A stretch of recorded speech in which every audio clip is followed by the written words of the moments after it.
Ano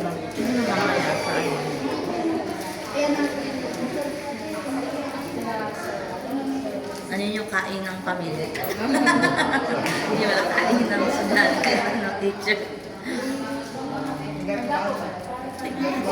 Sabutin pa alala.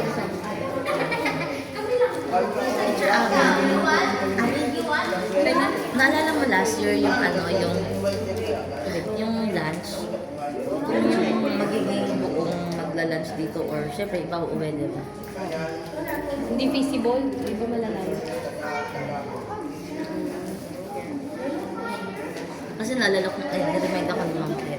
Kasi kung ano alala. Pwede naman, tanong mo. Ang dami no. Tapos ang dami natin table. Hindi, may table Ano lang yun? sa gitna. Maano din, Ano? ano din sa constant sa amin nila. Maano kasi kung magkakamay yung mga bata. Kalat din yun. Wala makalat, pero yung ano dyan, tanong mo kung gusto nila, suggest mo. Yun kasi yung last na usapan last year after. Suggest na lang natin. Pag hindi, okay na. Kanya na naman. Ay, nakauna pala to. Ano ko na last speaking, Tapos ano ka na? Tawagan mo na si ma'am. Narika ka ba na siya?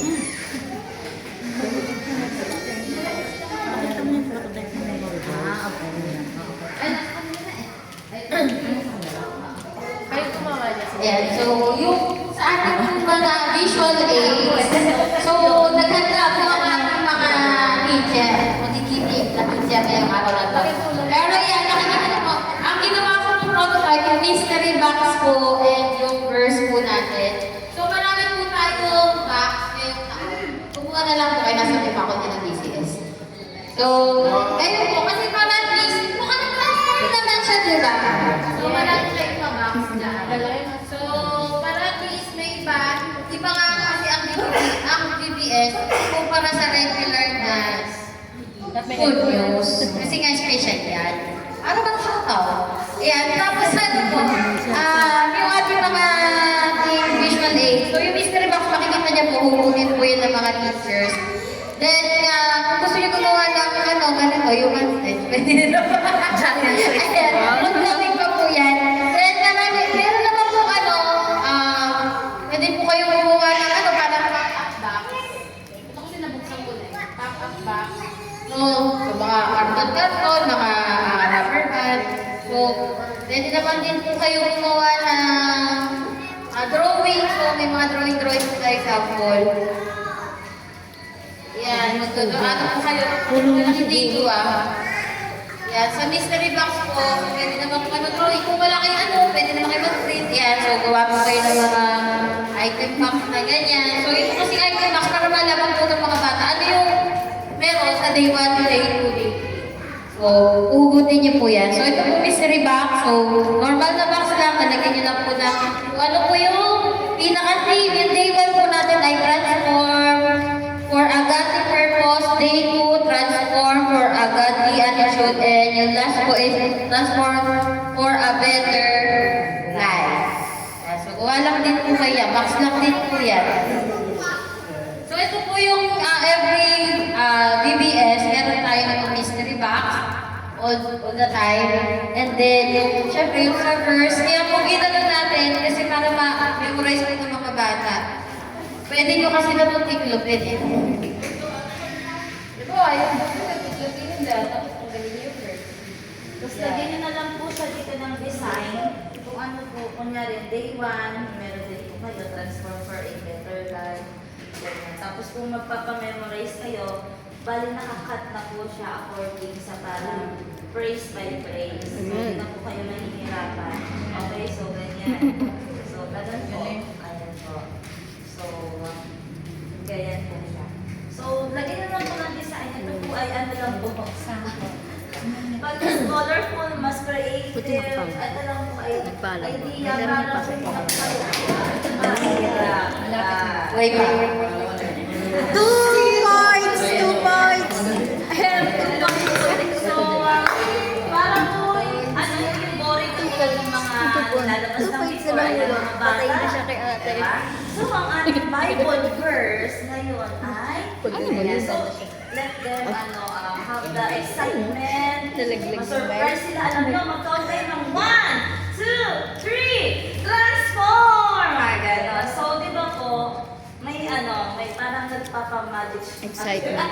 Basta po yung excitement ng mga bata, hindi yung typical na bata, basa na tayo, basahin, memorize it. So, let's be more, creative and, innovative. Ayan. So, Parang libre. para yun yung magiging start up or tune up ng puso nila na magtuloy-tuloy po sa good news class po natin. And baka looking forward, kasama naman sila next year.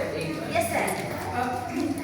Sis, ang ano pala natin is you're just showing us the pattern kung ano yung mga materials na pwedeng gamitin. Pero wala tayong pamimigay ng mga uniform na materials para sa mga Meron po kami mga karton na request. Tapos ito po mga recycled ribbon, bond paper, ay ano lang din po. So, Pero kami na yung gagawa. yes po. Okay. Ang kaya po namin i-provide yung mga soft copy po na po natin na invitation. Soft copy din po ng mga program flow. Soft copy po lahat na po. Ngayon, ang kaya po namin i-hard copy is yung kung magpapagawa po kayo ng tarpaulin. Tapos po yung gagawin po ng mga demo teachers, pwede niyo po yung gawin po sa bahay. Yung kung may soft copy po si demo teachers, we will still include that po. 50 pesos lang po yun. Para po din yan sa ID din po natin na i-release po as a teacher. So, din po din pasasok. Pero yung team natin, uniform yun sa lahat. Ako, trans. So, appreciated ko yung yung tawag nito, yung mga demo songs, yung sabihin mo nakabigyo dyan. Masawa kayo mukha. Konting synchronization na lang sa action. Yun lang. Yung iba po kasi, yung day 1, day 2, day 3, may na po yan, song per day. So, yung iba po kasi wala ng video kasi wala na po siya in-include na new video kasi nandun na siya sa YouTube. Nasa old. Oo. Kagaya nung so marami po dyan, yes, isang daan, pero nasa YouTube, kaya na po natin i-present siya. Appreciated ko yung gano'n kasi nga, lalo manpower lagi yung challenge sa atin, di ba? Wala ka naman susundin. Pero ang isang challenge din doon, kung yung lugar mo ay wala namang monitor na ganyan. Anyways, pray for us kasi blessing for Santo Tomas kasi dalawang barangay ang pagdangat namin ng DBPS. Pero ang venue namin ay daycare center. So may mga existing na pong ganyan. At yung mga mga daycare children is At saka yung parents nila, may separate session kami for parents. Kaya lang hindi namin mapapalo yung 3 straight days. Meron kaming strategy na Saturday. So baka mas ahit kami mag-start sa inyo. Pero yung challenging sa sa graduation, baka i-request ko po yan kay pastor na kung pwede doon kami magkukondak ng separate graduation kasi madami-dami po yun. Maliban na lang, i-bless na yung barangay, pag-pray ninyo, pero ako kasi feeling ko pwede, pero siyempre, sabing spiritual yun, kung i-bless ng Lord, kung pwede yung servisan ng barangay na haputin dito yung mga bata. Pero kung akin, sa ngayon, iniisip ko po ay doon natin gagawin na lang yung graduation para yung mga parents makatatin doon sa church plan natin.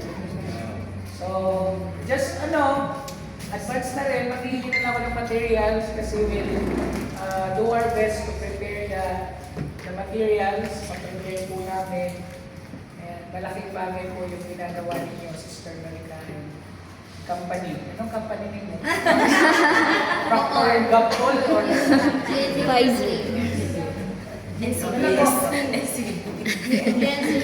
Ayan, so maraming salamat po. Pag-pray po natin sa Santo Tomas. May God grace. Magkakaroon sa lang. Graduation. Marami po talaga hindi kaya dito. Sama po natin sa prayer. Ayan, so lahat po nung soft copy copy is available na i-compile na lang po namin. Thanks po, may activity na rin. Ayan, so papakita din po namin mamaya yung activity. Meron na rin po soft copy courtesy my mom. Ma'am Telly, ayan, with the help of Junior Church and Ma'am Telly po, ayan. So, okay na po yung activity natin for day 1 to 3. Again po, yung checklist po natin, please be aware po na meron po tayong checklist na parang po, walang kulang, makakulang ng verse, kulang ng ganito. At least na-check niyo po kung kompleto po kayo at ready kayo sa VBS 2026. Ngayon po, ayan, tawagin ko na po muna. Palakpakan po muna na parang bumasok pa ba? Ayan. One of the faithful teachers po sa ating kids city sa 3rd floor, none other than Ma'am Mary. Amen! Ano ba kayo, ma'am? Okay na. Good morning po. Kamusta na po kayo? Ay, isipin niyo muna mga bata, kaya tayo. Ayun. Isipin niyo muna medyo bata tayong lahat. Yay! Kamusta na kayo mga bata?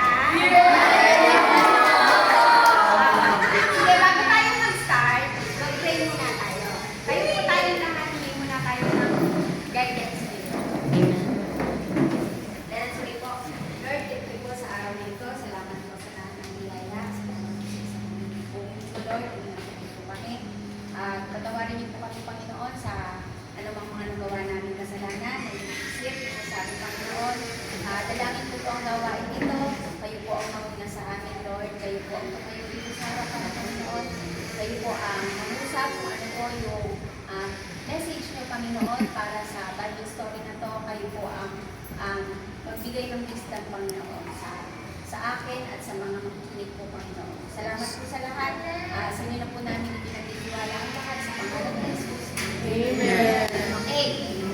Muna po tayo. Yes. Handa na po ba kayo mga bata na makinig?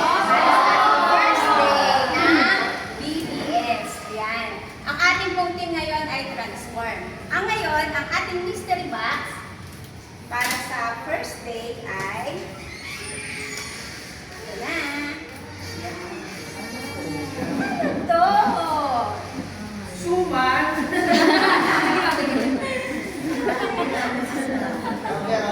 Ito ay ayan. Oh, naiisip niyo na ba kung sino? Ayan. Kung sino ang ating Bible story ng first day. Isa siyang mapa. Kasi yung tao ito, naglakbay siya. Si Dora.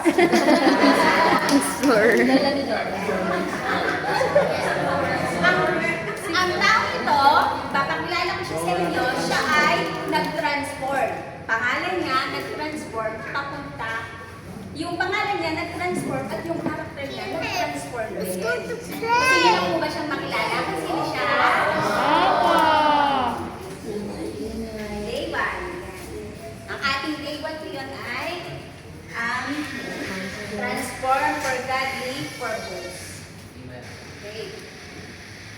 Pakikilala ko na siya sa inyo. Sino siya? Sino ba to? Siya po si Jacob. Sabihin niyo nga po, Jacob! Jacob!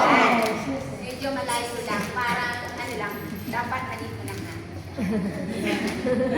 Ayan, si Jacob, mapakilala ko siya sa inyo, si Jacob. Gusto niyo na siya makilala? Okay. Si Jacob po, siya ay anak ni anak siya ni Isaac at ni Rebecca. Tapos, si Jacob, meron din siyang isang kapatid. Kambal yun, sabay silang pinanganak. Pero ang nauna niya nilabas ay si Esau, yung barbecue. Joke lang. Si Esau po. Si Esau, lumaki sila. Silang dalawang magkapatid, lumaki sila. Si Esau, lumaki na ng nangangaso. Ano ba ibig sabihin ng nangangaso? Nagpupunta siya sa gubat para maghuli ng mga hayop. Hayop. Tapos, samantalang si Jacob naman, sa loob lang siya ng bahay. Siya ay tumutulong sa mga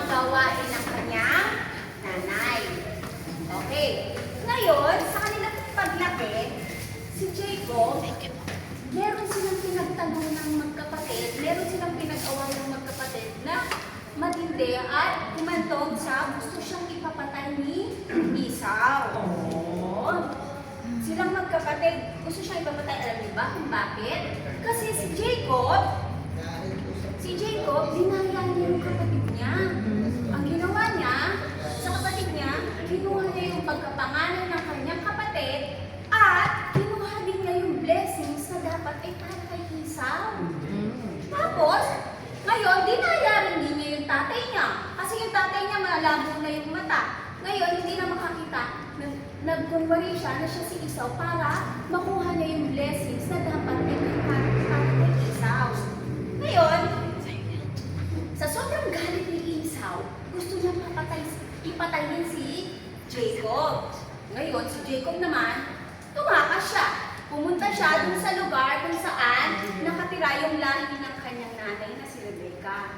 Ngayon, sa kanyang paglalakbay, pumunta siya sa isang lugar. Tapos, syempre, gumabi na, nagpahinga siya doon. Kumuha siya ng isang bato, ginawa niyang unan. Sa kanyang pagpapahinga, nanaginip siya. Yan. Nakita niya may isang hagdan. Yung hagdan simula sa lupa hanggang sa langit. Balik para doon yung mga anghel ng Panginoon. At nagising ngayon si Jacob. Sabi niya, ang lugar na ito ay banal na lugar ng Panginoon. Ang lugar na yon at tinawag iyong Bethel. Sabihin niyo nga, Bethel. Bethel. Yan. Tinawag yun at binuhusan niya ng labis at nagdiretso na siya sa paglalakbay. Ngayon, sa paglalakbay niya, nakarating na siya doon sa lugar ng kanyang nanay. Nakilala niya doon ang kanyang mapapang-asawa. Nakilala niya doon muna si Laban. At nakilala rin niya yung dalawa niyang mapapang-asawa. Bakit dalawa, teacher? Kasi, dinaya din siya, si Jacob, dinaya din siya nung tatay ng kanyang mapapang-asawa, si Laban. Gusto niya si Raquel. Kaso, nung nagtrabaho siya ng 7 years para makuha niya si Raquel, hindi naman binigay sa kanya after 7 years. Ang binigay sa kanya ay si Leah. Sabi niya, dinaya mo ako. Bakit si Leah ang binigay mo sa akin? Ay, ang hinihingi ko sa iyo ay si Raquel. Ngayon, sabi niya, sige, magtrabaho ka ulit sa akin ng 7 years pa ulit para makuha mo si Raquel. Ngayon, after 7 years, ayun, kaya naging dalawa yung asawa ni Jacob. At si Jacob ay nagkaroon ng 13 anak. Mabilis ba ako? Hindi po. Hindi po. Ayan, nagkaroon si Jacob ng 13 anak. Meron siyang 2 asawa at 13 anak. Tapos, napansin ni Jacob, parang iba na yung pagkitungo sa aking nilaban. Sabi niya gano'n. Tapos ngayon, di sabi niya, iba mo gusto na niyang bumalik dun sa lugar ng kanyang mga magulang. At kinausap din siya ng Panginoon.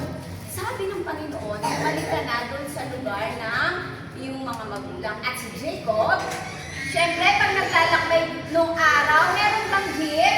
Wala po. Meron tricycle? May truck? Wala po. Ang paglalakbay ay naglalakad lang. Eh si Jacob ang daming anak. Tapos may asawa pa siya. Tapos alam niyo po ba, pumunta si Jacob doon ng wala. Pero babalik siya sa kanyang mga magulang, sa lugar ng kanyang magulang na madaming blessing siyang dala. Wow. Merong mga kamelyo, merong mga baka, ang dami ng blessings, ang dami niyang bitbit pabalik. Siyempre, pagka maglalakbay ka, naglalakad lang, di ba? Pero ginawa niya ni Jacob, sumunod siya sa Panginoon. Tapos, di sa kanyang paglalakbay, isang beses na tumawid sila sa ilog, pagtawid nila sa ilog, naiwan si Jacob. Noong paggabi na yon. Ngayon, na-encounter niya yung isang tao. Ayan, nakipagbuno siya. Tapos, sa pakikipagbuno niya, nakipagbuno, para nakipag-wrestling siya, sabi niya, hindi kita bibitawan hanggat hindi mo ako binebless, sabi ni Jacob, sabi ni Jacob, basta hindi kita bibitawan. Ang ginawa sa kanya, binalian siya ng Kasukasuan sa Manilita. Kaya si Jacob parang pipilay-pilay. Tapos, sabi niya, anong pangalan mo? Jacob. Sabi niya, simula sa araw na to, hindi ka natatawagin Jacob, kundi Israel. Sabi niya, no? Tapos, yan, nag-ano din sila, didiretso sila ng paglalakbay. Yung araw na yun, di parang pipilay-pilay na si Jacob. Ngayon, nagkita na silang dalawang magkapatid. Yan. Nakita niyo po ba? Nagkita silang magkapatid. Tapos, nagkapatawanan sila. Nawala yung takot ni Jacob kasi ipinasa Diyos ni Jacob. Dahil syempre, di ba, na nung last na encounter niya sa kapatid niya, gusto siya, Patayin. Pero, natatakot siyang bumalik. Pero ipinasa Diyos niya yung ganyang bagay na natatakot siya, pero bumalik siya at nanalig siya sa Panginoon na hindi siya mapapatay ni Esau. At, ayun nga, yung magkapatid, nag-iyakan sila at nagpatawaran. Hindi ng tawad si Jacob sa kanyang kapatid. Tapos, bilang para maano ni Esau, maramdaman ni Esau na sincere din talaga si Jacob sa paghingi ng tawad. Nagbigay si Jacob ng mga baka, ng mga kamelyo, yan. Tapos sabi ni Esau, alika na, ay sabay na silang maglalakbay. Sabi mo, umuna ka na kapatid. Sabi ganun kasi, di ba pipilay-pilay nga si Jacob. Tapos, ang dami pa niyang dala. May dala siyang mga bata, kasi di ba, syempre ang dami niyang anak. May dala siyang mga bata, may dala siyang, kaya sabi niya, umuna ka na at susunod na lang kami sa iyo. Tapos, ayan, nagkapatawaran na silang magkapatid. Tapos, sumunod, ayan, sinausap ulit si Jacob ng Panginoon. Ayan, ang sabi ng Panginoon kay Jacob, pumunta ka sa Bethel. Ano nga yun? Bethel. Ayan. Saan namin na nag-iinip si Jacob nung nanaginip siya? Sa Bethel. Ayan, pumunta daw siya sa Bethel at doon siya manirahan. Ngayon, si Jacob sumunod pa rin sa Panginoon. Naglakbay sila, tapos alam niyo ba sa kanilang paglalakbay, syempre di ba madami sila, may mga dyan, hindi sila napahamak, hinatan sila kapag sila naglalakbay ng Panginoon. Sabi ko na, pumunta ka sa Bethel at gumawa ka ng altar. Gumawa daw siya ng altar doon at doon sila mag-worship sa Panginoon. Ngayon, sa kanila daw mag-worship, dapat, yung tatlo, na dapat alisin daw nila yung mga Diyos-Diyosan sa kanila. Mga Diyos-Diyosan, tapos maglinis sila at magpalit ng damit. Tatlo. Okay? Pumunta sila doon sa paggawa nila ng altar, pag sila ay mag-worship na sa Panginoon, tanggalin nila yung lahat ng mga Diyos-Diyosan. Ano po ang Diyos-Diyosan? Yung mga Diyos-Diyosan, yung mga sinasamba, yung mga ibang rebulto na sinasamba nila, ganon. Tapos, yung mga alahas din at mga hikaw, pinatanggal sa kanilang lahat at itinago doon sa puno ng insina. Tapos, ayan, tapos maglinis daw sila at magpalit ng damit. Tapos, sa kanilang paglalakbay, iningatan sila ng Panginoon. Ayan ang tatlo. At ang ginawa ni Jacob, ayan nga, nagtayo siya ng altar doon sa At tinawag ito na El Bethel. Sabihin niyo nga po, El Bethel. El Bethel. Ayan. Ngayon, makikita natin yung mga bata. Naintindihan niyo po ba yung story ni Jacob? Ayan. Makikita natin dito yung transformation ni Jacob, diba? Ayan. Si Jacob, mula sa pagiging trickster, ang dalawa niya si Jacob, deceiver, diba? Dinaya niya yung kanyang kapatid, dinaya rin niya yung tatay niya, porket malabo na yung mata. Dinaya niya, ilang beses niya dinaya. Tapos, from Jacob, trickster, to Israel. Anong si Israel? Nakita natin yung transformation sa name. Tapos, nakita din natin dito yung transformation ni Jacob sa kanyang character. Ano ang naging character ni Jacob? Dati siyang pandaraya. Tapos, nakita niyo yung kapatid niya, di ba? Humingi siya ng kapatawaran. Inamin niya na nagkamali siya, humingi siya ng tawad sa kapatid niya. Tapos, nakikita natin dito na sumunod si Jacob sa Panginoon. O, isa yun. Kahit mahirap maglakbay, di ba? Sinunod niya ang Panginoon kasi nakita niya na ang Diyos ni Abraham, Diyos ng kanyang tatay na si Isaac, ay yung Diyos na tumulong din sa kanya para siya ay maligtas. Maligtas kanino? Kay Esau, sa kanilang paglalakbay. Delikado kasi pwede silang salakayin ng ibang mga ano nila. Pero iningatan siya ng Panginoon. Tapos, nakita rin natin dito na sa kanyang paglalakbay, di ba? Si Jacob, pumunta doon sa lugar ng kanyang nanay. Wala siyang bitbit kasi tumakas lang siya, di ba? Pero pagbalik niya, puro blessings. Ayun ang pangako sa kanya ng Panginoon. Nagagawain kita ng isang bansa at sa lahi mo, magmumula ang iba pang mga lahi, mga bansa.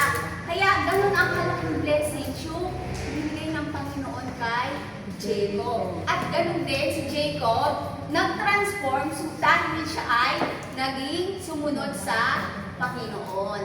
Naintindihan niyo po ba? Opo. Okay. Yan po ang ating day 1 ng story ng BGS. Ngayon, bago po ako magtapos, meron po akong, ito pa po pala yung ating memory verse. Ayan. Ang memory verse po natin sa day 1 ay Proverbs 22 verse 1. Basahin nga po natin. Sabay-sabay. Go! Good name is rather to be chosen than great riches and lasting favor, rather than silver and gold. Proverbs 2:22. Ito yung ating first day ng memory verse na ipapaano natin sa mga bata. Yun nga yung sinabi ni Sis Abby, pwede kayong para mas madali mo sa ulo, yung ganyan. Itlog, matatanggal yung yung iba sa ulo natin. Sa mga bata ka na sa ulo po nila yung ating memory verse day 1 na. Tapos, bago po ako magtapos, iiwan ko po sa inyo yung isang tanong na kayo po, bilang isang individual, ano po yung pwede nating baguhin o matransform para mag-glorify natin ang Panginoon? Okay? Ayun po. Ay, question! Meron ako dito.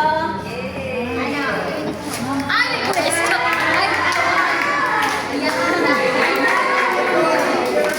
Ay, okay. Question! Anong lugar? Anong lugar yung kung saan na naginip si Jacob at kung saan din tinutulog Competitive. Gusto ko yung ano, prize. Iba mo na kamay. Yun ang tatas. Go! Siya, sis. First on. Ikaw. Little po. Ayan. Ang galing!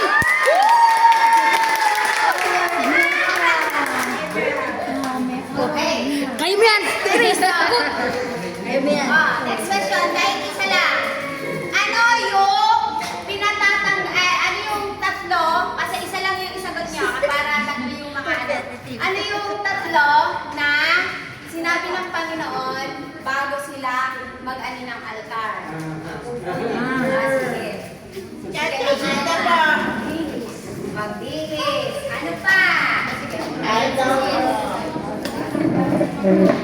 Yan, alisin ang mga Diyos-Diyosan. Ano pa?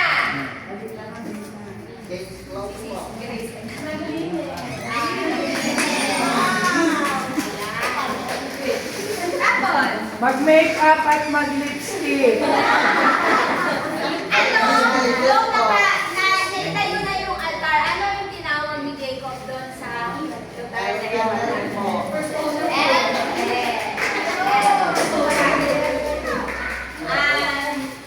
Ilan na kasama ni Jacob?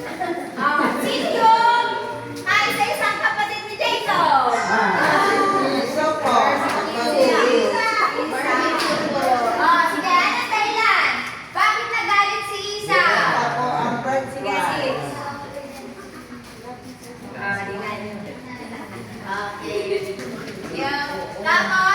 Hindi na po isaw ngayon, Paris na.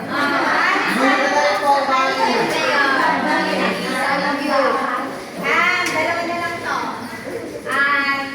Sino? Sige, ito na. Sino yung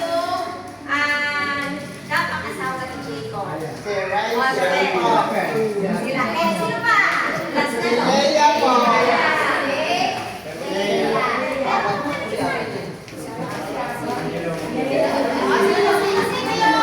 Sino yung kandaya din kay Jacob?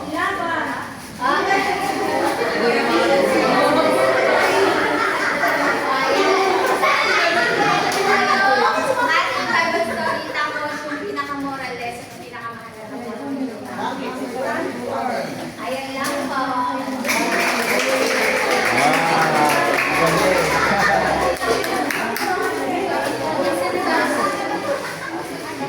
Lobat na lang po sa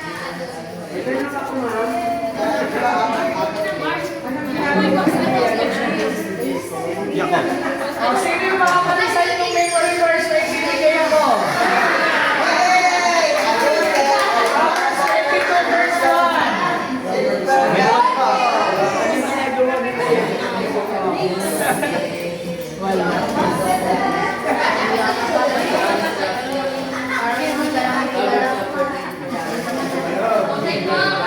Salamat na lang mga naman Tawagin na lang po natin ang ating day 2. Ang day 2 po natin ay transform for a godly attitude. Kaya tawagin po na natin ang ating teacher. Ayan po yung ating day 1 na activity. Ay ba? Ay, Floyd, ayan. No. Ay, patayan na. Ayan, nandito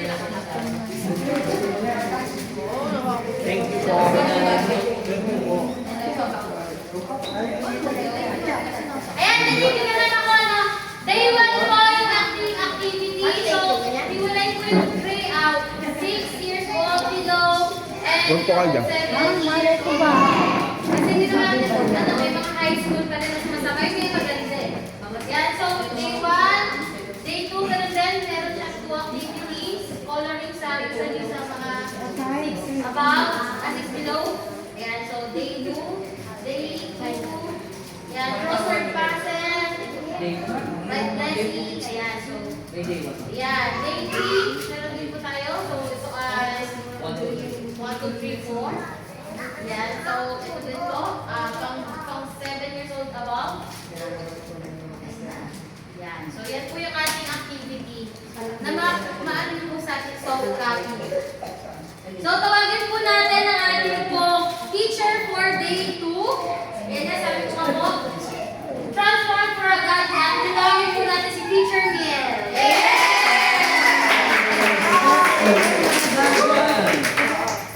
Dati nga 5 days. Hi mga bata! Ngayon po ay day 2 na ng ating BBS. Sino na nakakaalam ng ibig sabihin ng BBS? Taas kamay! Nakakaalam! Ayun, Vacation Bible School. Ibig sabihin, mag-aaral tayo na Word of God sa panahon na bakasyon natin sa school. Kahapon, sino nakakatanda na lesson natin? Ano yung transformation na nangyari kahapon? Sino po nakakaalam? Ayun! Part ay si Jacob na naging Israel. Bago tayo magsimula, sino na ready? Ang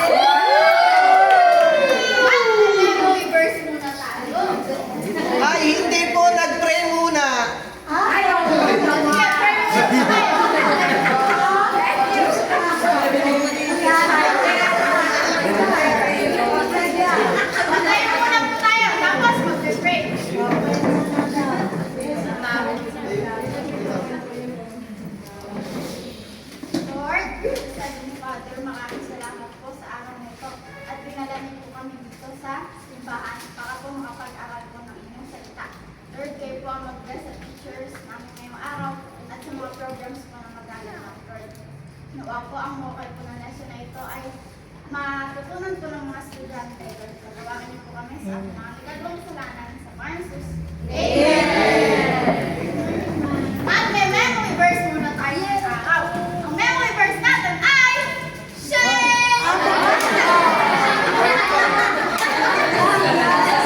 Surprise! Ay, naputol po siya. tayo. 1, 2, 3, read. And whatsoever ye do, do it heartily as to the Lord and not unto men. Colossians 3, verse 23. Lalagyan natin siya ng actions. And whatsoever ye do, do it heartily as to the Lord and not unto men. Colossians chapter 3, verse 23. Second. 1, 2, 3, go. And whatsoever ye do, do it heartily as to the Lord and not unto men. Colossians chapter 3, verse 23.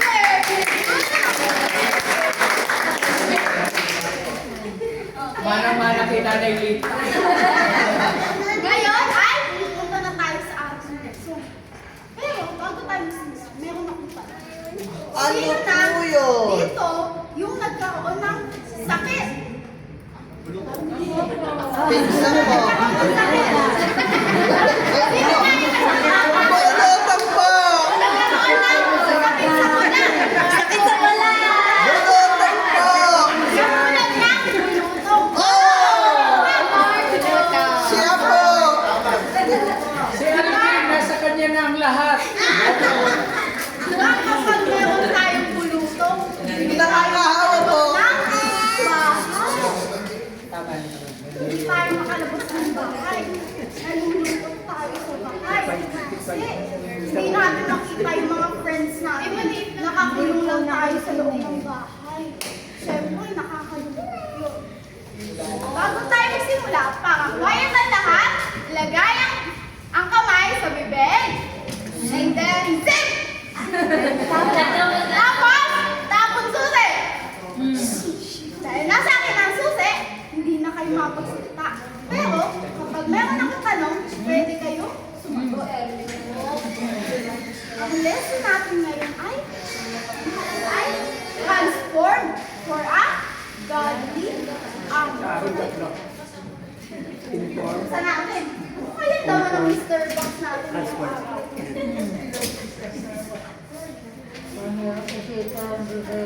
Ito!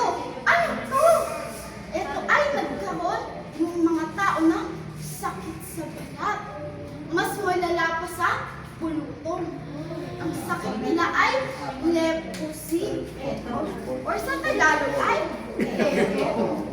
Alam niyo ba, unang panahon, yung keto ay sobrang lalang sakit. As in, bawal ka lumabas. Ikaw yung pinakakadiring tao ni panahon ngayon. Kahit family mo, hindi mo pwedeng lasitan. Sino gusto magkaroon ng keto? Wala! Dati nun, i-declare ka ng priest or ng sacerdote na lingkod ng Panginoon na kapag may keto, ikaw yung pinakamauni at bawal mo lang isan. Sa araw, mayroong 1, 2, 3, 4, 5, 6, 7, 8, 9, 10 na taong na sakit na keto. Pinandidilihan sila ng mga tao. Ew! Sila ay nakatira sa isa certain village sa gitna ng Samaria at Galilee. Isang araw, nung dumaan si Jesus doon sa village nila, nakita nila si Jesus! Si Jesus! Nilapitan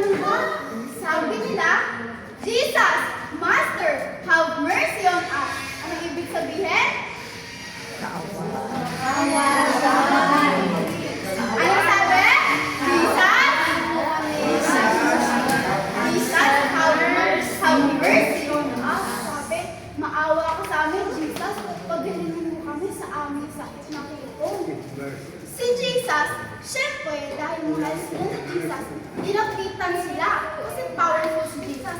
Hindi makahawa si Jesus nung sakit nila. Hindi nandidiri si Jesus. Katulad sa atin, kahit gaano pa tayong kawang tao, never mawawala yung pagmamahal ng Jesus sa atin. Nung lumapit si Jesus, sabi ni Jesus doon sa 10 may ketong, "Go!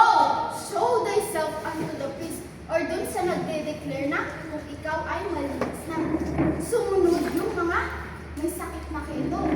Pumunta na sila. At habang sila ay papunta doon sa priest, nakita nila yung mga balat nila. Nawawala yung keto. Wow! Siyempre, nakakagulat yun. Like a miracle! Tapos, nawala yung kanilang keto. Nawala na yung keto nila. Tapos, ganoon ay, yung 9 ay nagdire-diretso sa kanilang paglakad papunta sa feast kasi masyado silang na-excite. Pero, yung isang nakablock ay bumalik siya kay Jesus. Dali-dali siyang bumalik kay Jesus.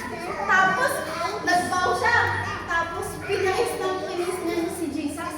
Sinabi niya, thank you, kasi pinagaling siya. At hindi niya nakalimutan na magpasalamat kay Jesus. Sabi ni Jesus, bakit isa lang yung bumalik? Pero 10 yung pinagaling ko. Alam niyo ba? Kaya bumalik yung isang tao na yun. Kasi sabi ni Jesus, tumayo ka, pumunta ka sa pupuntahan dahil pinagaling ka ng iyong pananampalataya. Or yung F-A-I-T-H. Or yung faith. Sino sa inyo ang mayroong pananampalataya? Alam niyo ba, yung isang tao na nagkaroon ng ay hindi lang yung physical body niya yung nagkaroon ng change. Lahat sila nagkaroon ng change sa kanilang katawan kasi bumalik sila. Pero yung nag-iisang tao nung bumalik ay nagkaroon siya ng isa pang transformation. Siya ay nagkaroon ng godly attitude. Siya ay nagkaroon ng thankfulness at malaking faith. Ano ulit? Malaking faith. Pananampalataya. Malaking faith. Yan. Alam niyo ba, na tayo ngayon sa panahon ngayon sa labas, meron din tayo sobrang lalong sakit. Yung kahit calpol, kahit paracetamol, Biogesic, hindi mapapagaling. Alam niyo ba kung ano yung sakit na yun? Ma'am, hindi po ba kasalanan? Tama! Ang galing na ang klase. Kasalanan. Lahat ng tao ay makasalanan. Hindi kakamalukang sakit natin ngayon na walang gamot. Pero, dahil dumating si Jesus, dito sa lupa ay nagkaroon tayo ng gamot. At yun ay tanging si Jesus lamang. Basta magkakaroon tayo ng faith sa Kanya kahit hindi natin siya nakikita.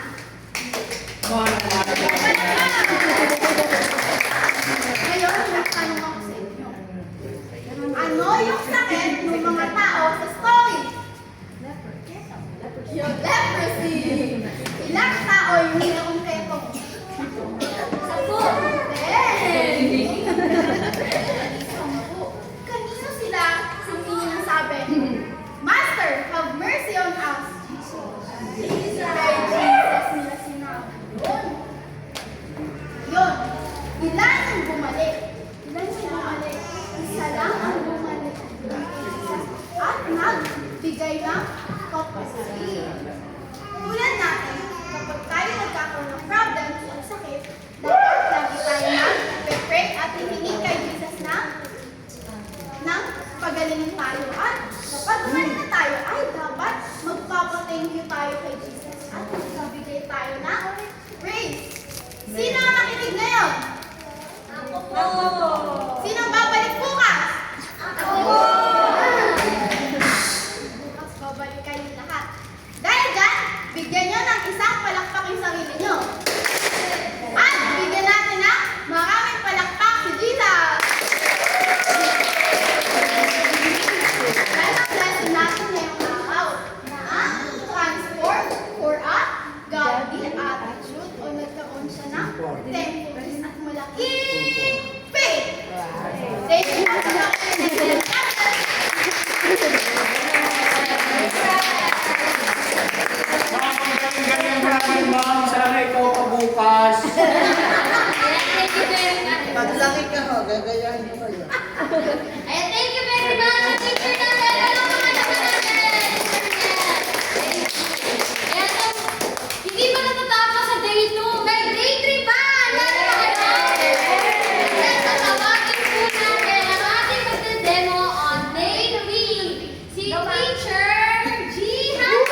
Right?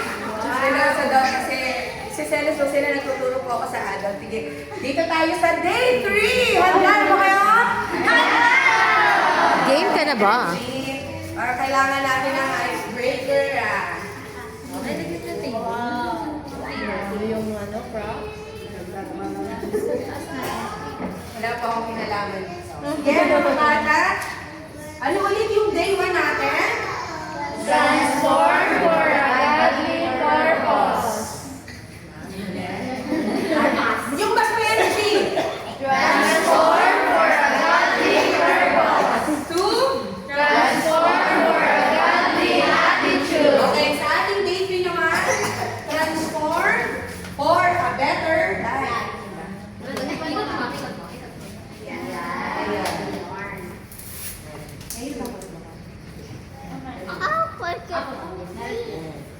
So, for our mystery lesson today, handa na ba kayo? Yes, ma'am. Ang ating lesson ay... Taran! Ang dating daan. Ang ating lesson ay...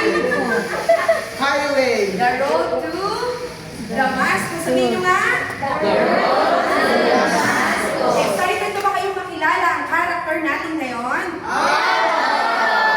Para sa ating day 3, ipapakilala ko sa inyo ang character natin. Walang iba kundi si... Si Saul. Hindi po siya yung governor. Siya po si Saul. Saul.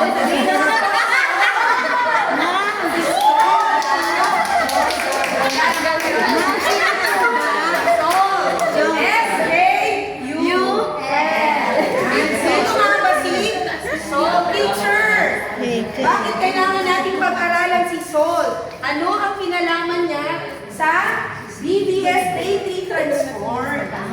Ganda po. Wow! Salamat po sa mga props speaker natin. Sinautal kayo. Si Saul, na ating character na yon, ay kakaiba sa mga lesson natin from day 1 to day 2, ay isang persecutor. Sino siya? Hindi siya kaanib ng simbahan. Hindi siya mananampalataya. Siya ay kalaban. Tama ba? Yan. So, kumbaga sa atin, ang tingin sa kanya ay masamang tao. Yun.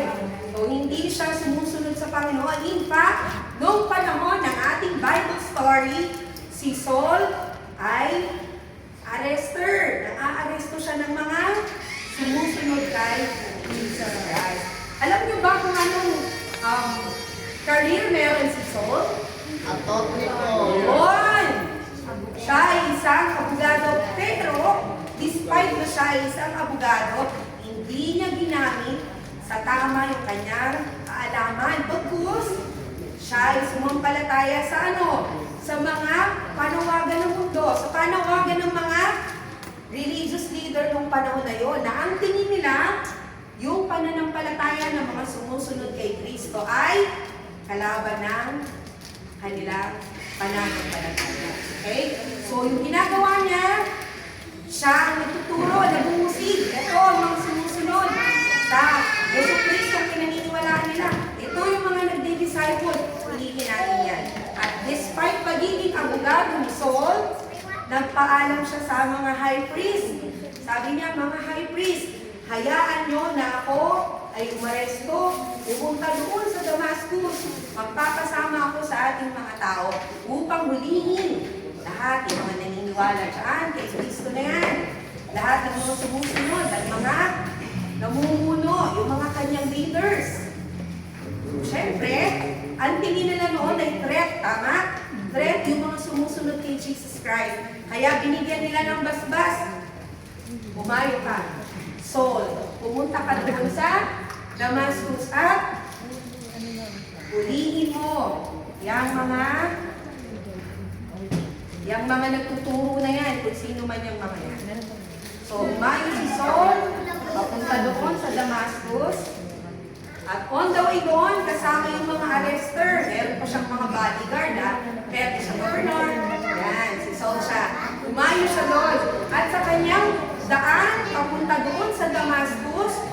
ay may isang liwanag nang gagaling sa langit na nagpatigil sa kanilang paglalakbay.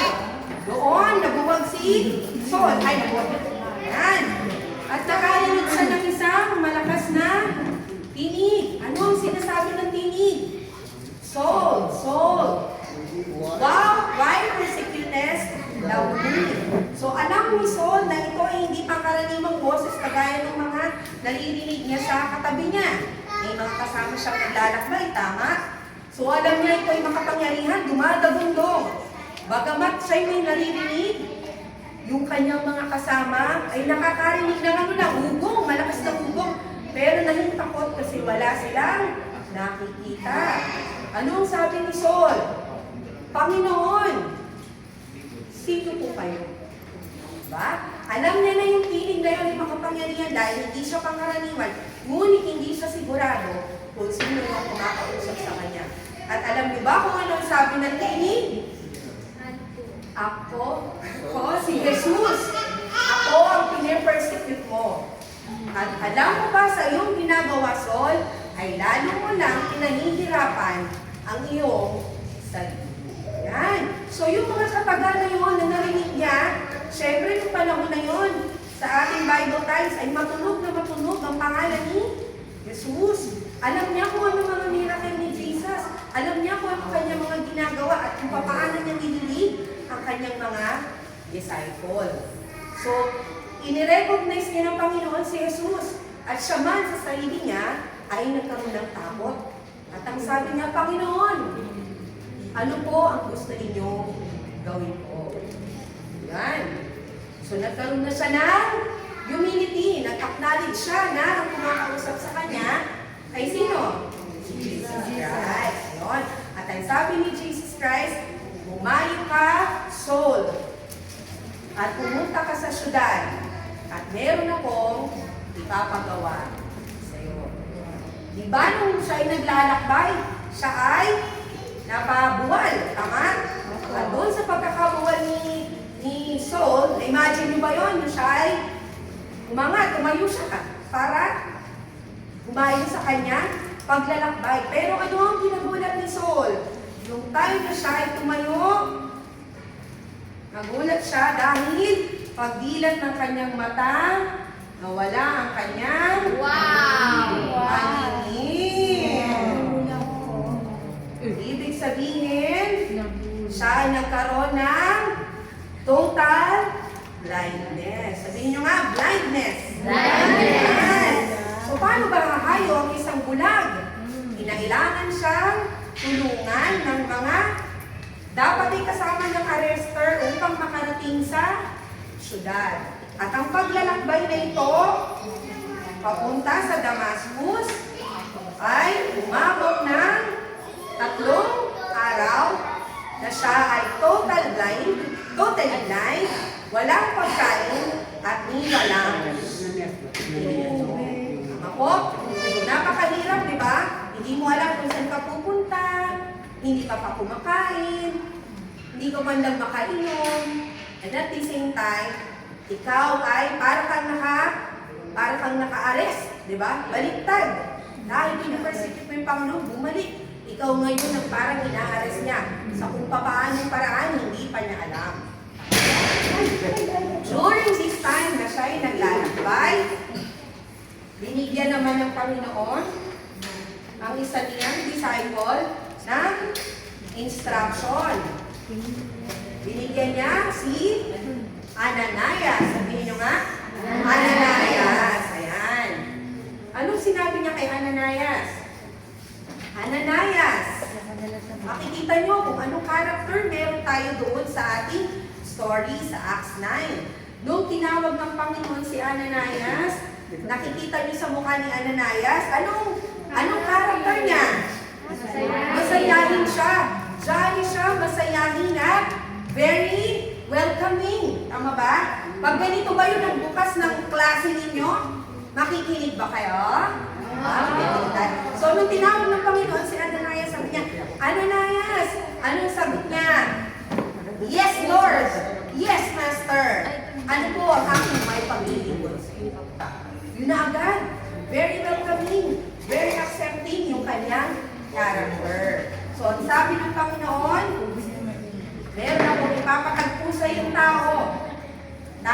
niyo ba siya? Doon sa bahay ng isang nagngangalang Judas. Yun. Ang pangalan niya ay si Saul. Yun. Nung narinig ni Ananias, ang pangalan niya ay Saul, ano ang pumasok sa isip ni Ananias? Panginoon, kilala ko yan. Kilala ko si Saul. Negative ang pumasok sa kanya dahil alam niya na number 1, persecutor, arrester, threatener, si Saul. Kilala ko yan si Saul. Inuhuli niya yung ating mga disciple. Even kami ay nanganganib pag kami ay itinuturo niyan. Kami ay nagtakago. Kilala namin yan si Saul. Ngunit dalaig ang pagiging welcoming at pagiging humble at masunurin ni Ananias. Ako po ay hahayo na ayon sa inyong kalooban. Yun. Na habang si Ananias ay nagpapatuloy maging masunurin, nagpakita na rin sa panalangin at vision ni Saul yung mangyayari. So nakikita niyo yung connection, unti-unting nagtatagpo yung transformation na inihahanda ng Panginoon kay Saul. Diba? Doon, simula doon sa pagiging persecutor niya, sa pagbagsak niya, sa pagwala ng kanyang paningin, at sa pagkakataon na siya ay nanalangin, na nagpapakita na rin ng kanyang pagsabit, tama po, sa Panginoon, ay ano nangyari? Nagpakita sa vision ni Saul na may isang Ananias na tatagpo sa kanya na magbibigay daan upang manumbalik ang kanyang paningin. Imagine niyo yon. Pag sa inyo binigay yung ganung vision, blessing, di ba? Ngunit ito ay hindi natin masasabi kung paano nangyari. Ito lamang ang itinakda ng Panginoon. At by the time na nag-travel na nga po si Saul at nagtagpo na sila nitong si Ananias, at nang siya'y lapitan ni Ananias at sinabi sa kanya ni Ananias, Brother Saul, pinili ka ng Panginoon. Diba? Unang-una, di ba sinabi ni Ananias, negative siya dapat eh. Kilala ko yan, Panginoon. Hindi yan naniniwala sa ating pananampalataya. Negative yan sa atin. Pero paano napaniwala ni Ananias? Paano napaniwala ng Panginoon si Ananias na meron siyang gagawin kay Saul? Anong sinabi ng Panginoon?